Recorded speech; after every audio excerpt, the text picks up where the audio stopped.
Smart బజారులో వెళ్ళినప్పుడు ఒక సోపు బనానా తీసుకున్నాను.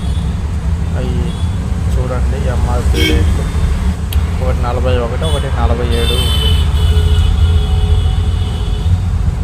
నేను తీసుకున్న వస్తువు సోపుది 41 రూపాయి ఎంఆర్పి.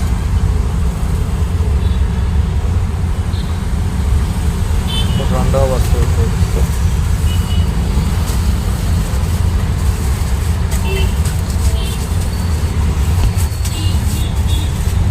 అది వచ్చేసి ఎంఆర్పి 41. రెండు కలిసి 82 రూపాయలు చిల్లర అవ్వాలి, కానీ వాళ్ళు చేసింది 88 రూపాయలు వేశారు. నేనైతే తిరిగి అడిగాను, అయితే మర్చిపోయి వేసామని చెప్పారు.